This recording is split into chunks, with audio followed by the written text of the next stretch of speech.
friends, welcome to In the Studio with Pyramid Dye Works. I am Pyramid Dye Works, also known as Liz. I am coming to you from my home outside of Taos, New Mexico in the southwestern United States. I am a knitter and a natural dyer, and this is where I share with you what I've been working on, what I'm planning to do. You can find me on Instagram, Blue Sky, and Etsy as Pyramid Dye Works. It has been 2 weeks since the last time I recorded, and I did not meet the lofty goals that I set for myself last time.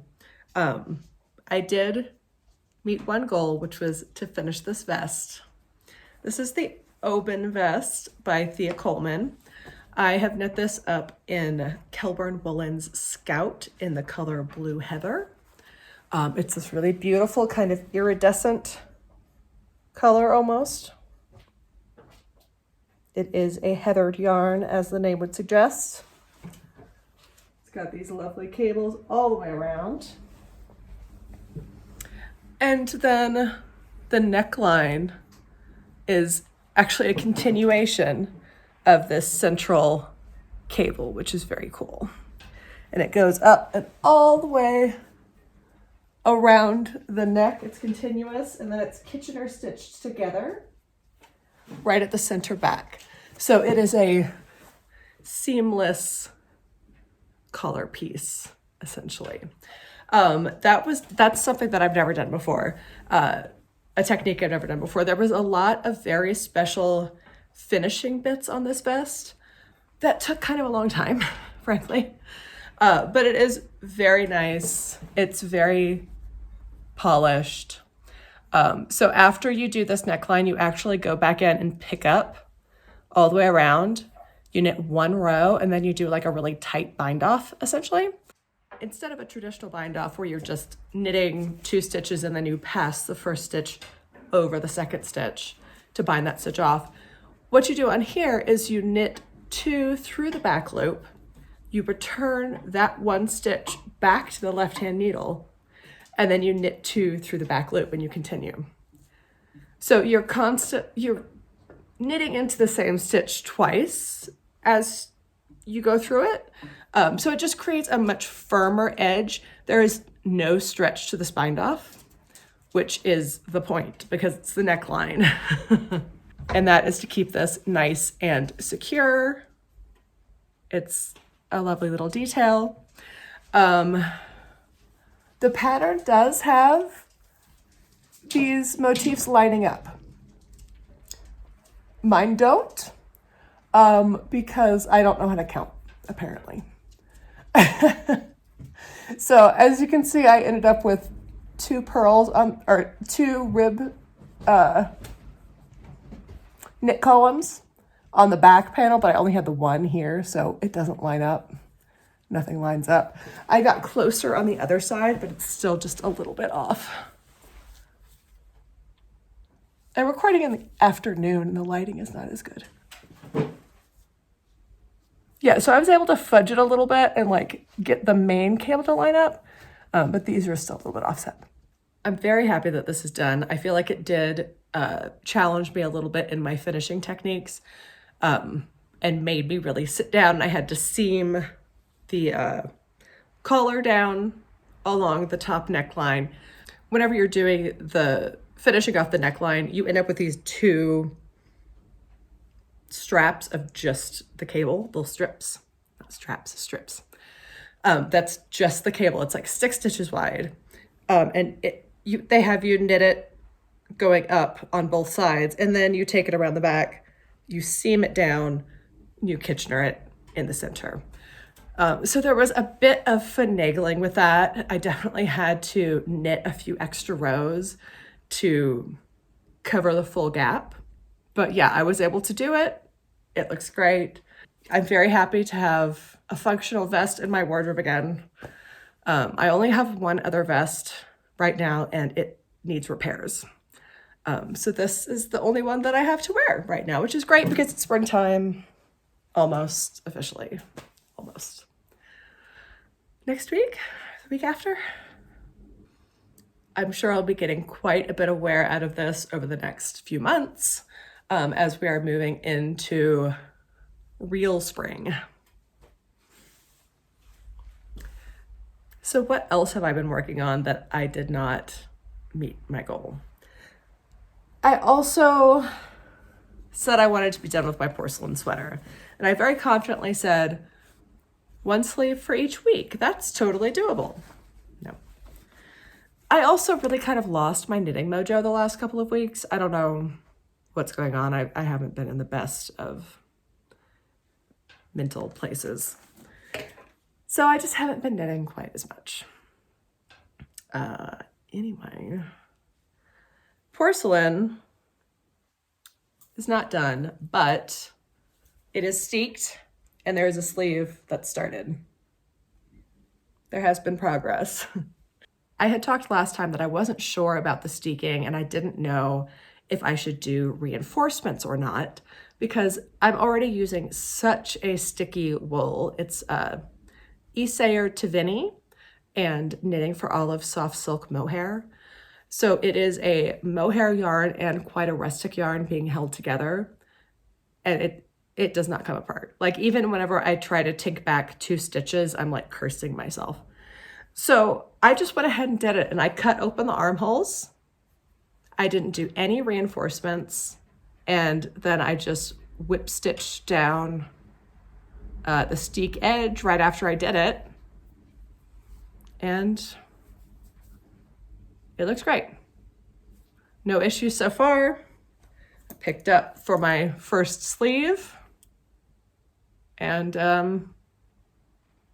it seems to be successful. So yeah, I am ready now to start the 3rd color work band. So I've done the 2nd one on the sleeve. Now I have to do this one and the ribbing. Then I'll have to do the other sleeve. And then I have to do the neckline.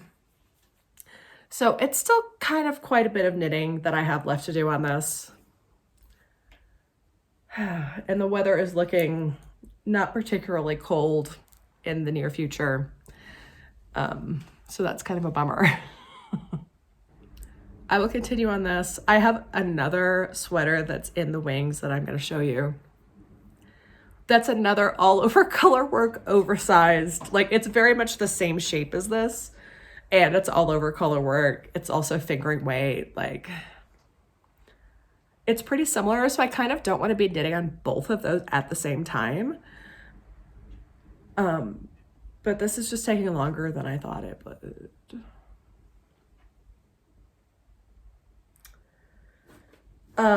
So the other thing that I want to cast on, since I mentioned it, we'll just go ahead and talk about that, is the iris. This is a pullover. Let me see if I actually printed out with a picture of it or not. No, but there's like 10 gajillion charts in here. I'll just flash a chart so you like get the idea. Yeah, it's gonna be pretty intense. Pretty intense color work here. This pattern is long.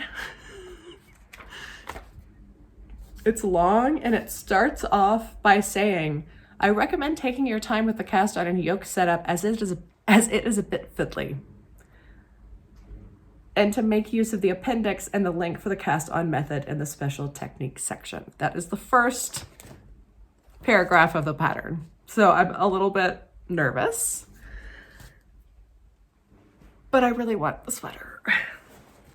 So for this, I'm going to be using the recommended yarn, which is amazing. I never do that. But it just so happened that I wanted to make this pattern and I had bought a bunch of Holstgarn Super Soft whenever I was in Amsterdam last fall. And I thought, you know what? I think I probably bought about what I'll need for that sweater. So I checked what I had already bought and what the pattern called for.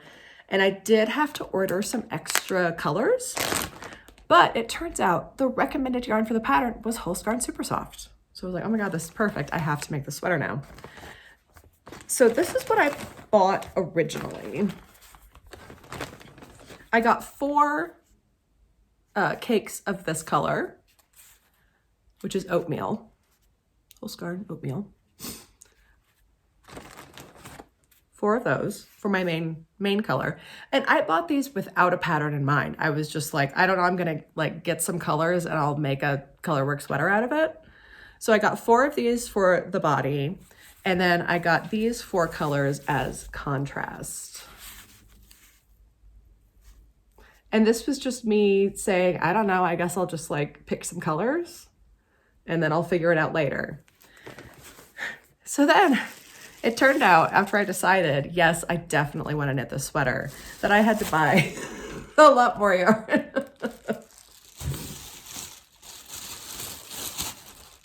Oh dear. So according to the yardage, I bought 1 more ball of the oatmeal. I bought an extra ball of this contrast color, which is brass.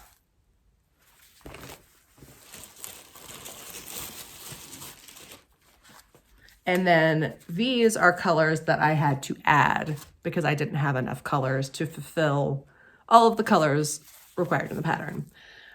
This is Gold Crest. Very pretty. And Heath for darker green. So, oh my goodness.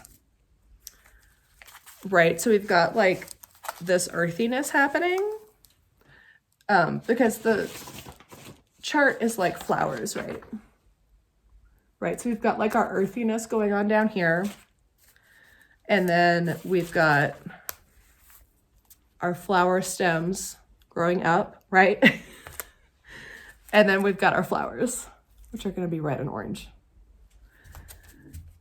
So this is a lot of yarn. It's a lot of colors. It's going to be a daunting project. In my dreams, I have this done for my birthday, which is the beginning of May. That's not gonna happen. That's definitely not gonna happen because I really want to get the porcelain done too.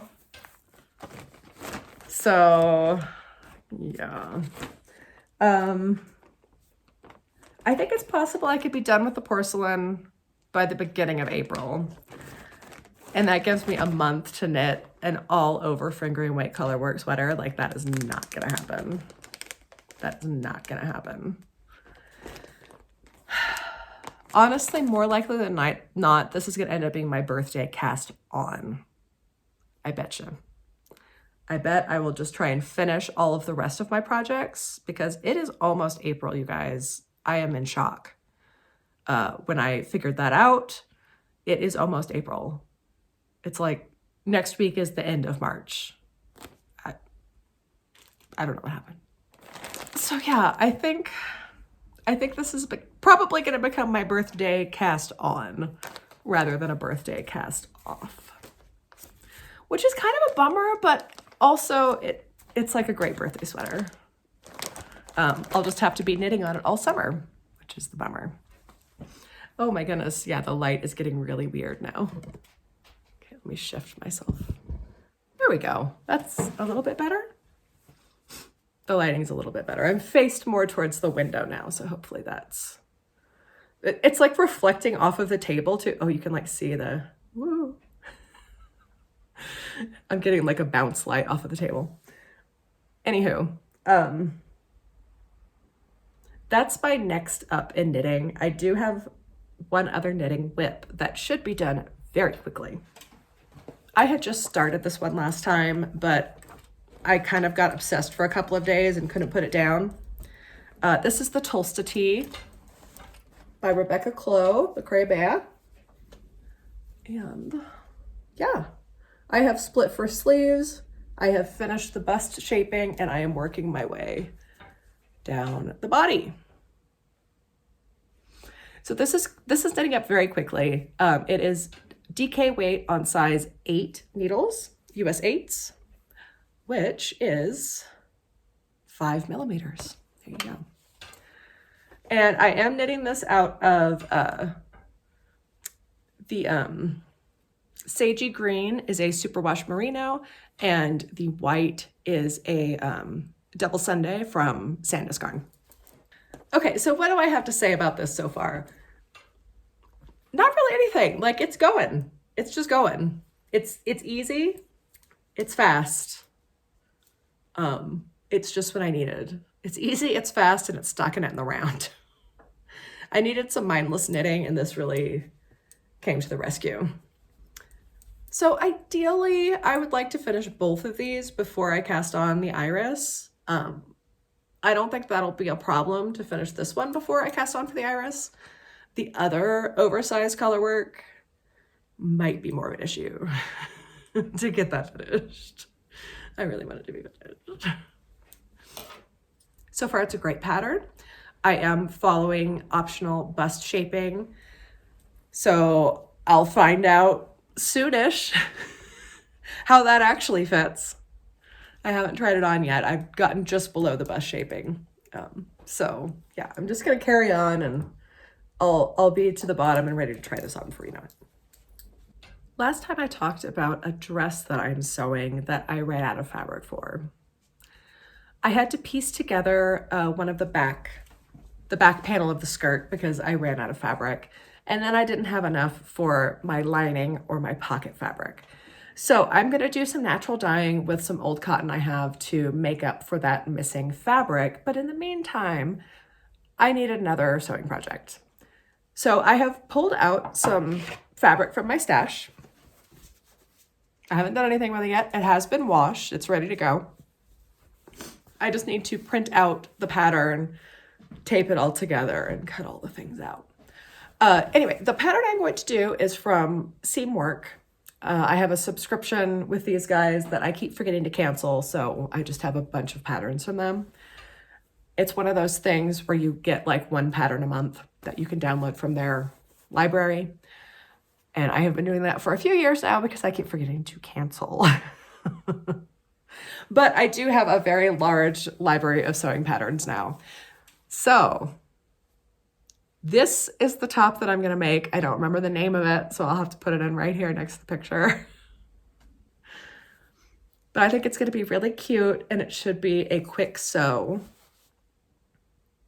So that means next time in 2 weeks, we should probably definitely almost have the porcelain done. Definitely have the Tolsta done, and probably definitely have a new fun gingham top for springtime. As far as weaving goes, I am still going about it. I've got a scarf on the loom right now, but there's not really anything new to show you. So we'll just kind of gloss over that for the moment and come back to that in 2 weeks whenever I have some actual progress. And on the natural dyeing front, I have started the walnuts for the extra fabric and also to dye wool with as well. I will be doing some walnut dyes on my regular basis too. So with walnuts, you want to ferment it for a few weeks, which means just soaking the walnuts in water and just letting it sit there. Warm is good, sun is good. Since it's still wintry, springy, like we got some snow the other day. At night, it's still definitely freezing. It's getting into the 20s and the teens at night, so I can't really leave it outside. Otherwise, it's just gonna freeze and like barely thaw during the day if it does. So I have a bucket of fermenting walnuts in my back room. Let's go check on it. It's been there for, I think I started it on like Wednesday or Thursday, and it is now Sunday.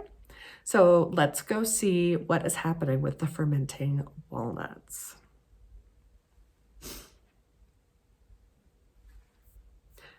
This helps to extract the color out. A lot of these woodier, hardier dye plants, if you're using like tree bark, things like that, you want to soak them first for a long time to let them sort of ferment to allow the color to release. So after this sits for another 2 weeks or so, I can actually get around to dyeing the fabric. Other things I've been up to is getting my garden ready. I have veggie starts going. I just planted some dye seeds and I got out in the garden today and started digging up and prepping a new garden bed. So I live in the desert Southwest. I am high desert. My house is at about 7,000 feet. Meters, I'm not positive. It's high. It used to be Zone 5A, but it was recently reclassified last year by the USDA, I think, to 6A, which means it's getting warmer. So our season has extended a little bit on either side. It used to be about May 15th to October 15th. I wanted to get a head start on my veggie starts inside this year, because the thing that I regret every year in my garden is that I didn't start my starts sooner, because I want them to be really robust and hardy before I put them out in the garden, because it is so harsh and hard here. They need all the root structure they can get before they go out there. Let's take a look at the plants that I have growing in my window right now.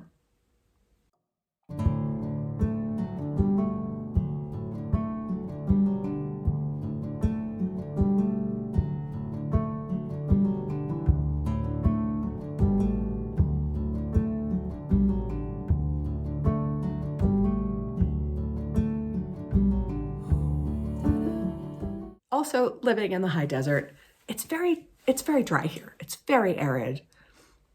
The sun is intense because we're at such high elevation. It's a harsh environment. It's hard to grow things. Before I lived here, I lived at the Pacific Northwest. It was easy to grow things there.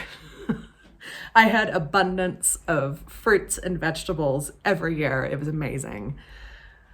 I don't think I would use abundant to describe my garden here ever.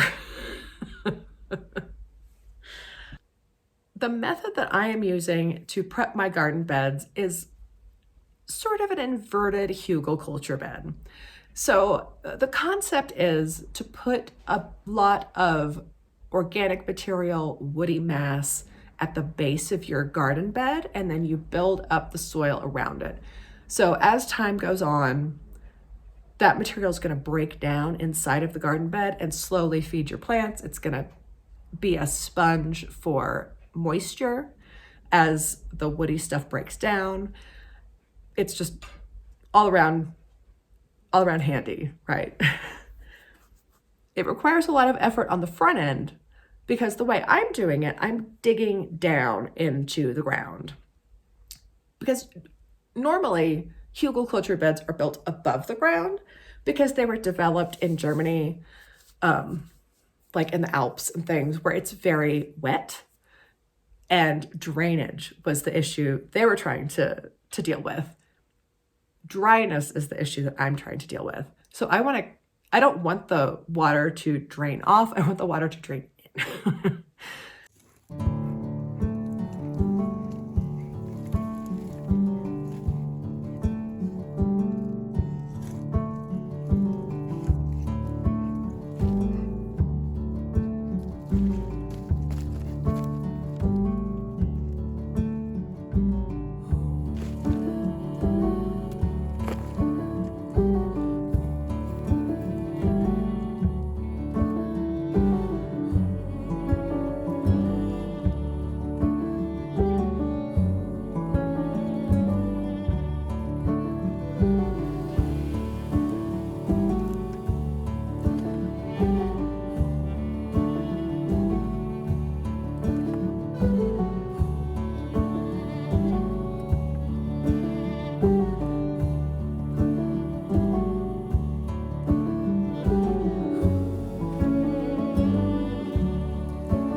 There's a lot going on around here these days as spring and summer are approaching.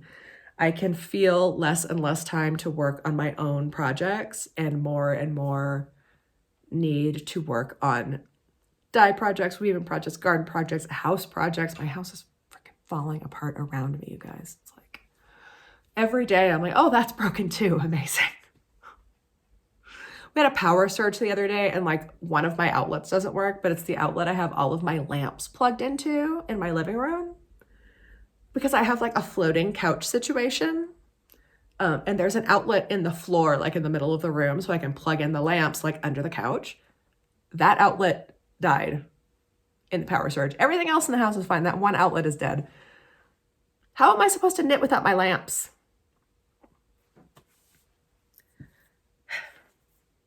I do have the Black & Decker Complete Guide to Home Wiring, so I'm going to need to learn some electronics and how to be an electrician soon, so I can fix that.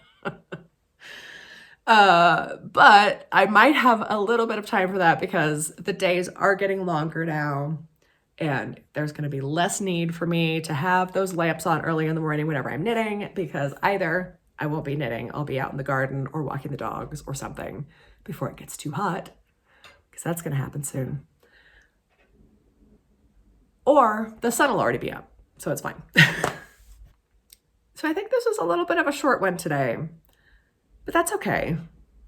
My mojo is off. I haven't gotten as much done as I would have liked, but that's fine. It always ebbs and flows that way, and I'll feel inspired here soon and go down some other rabbit hole. I keep thinking to myself, I need to get some spinning fiber out. That's what I need to do. I'm like not feeling the knitting mojo. I thought like finishing this, I'd be like, yes. I don't know. Yeah, I need to switch it up and do some spinning, I think. So next time we're gonna have a finished porcelain, a finished Tolsta, more weaving, some sewing. Maybe not dyeing yet because I think those walnuts are still going to be fermenting. And some spinning. That's the plan. Thank you so much for joining me today. It was really nice to have a little visit. It's been kind of a rough few days, and I didn't know if I would be able to sit down and actually record this, but I did. I don't know if it'll go up on the internet. Are you watching it right now? That means that it did. Take care of yourselves. I'll see you next time. Bye, guys.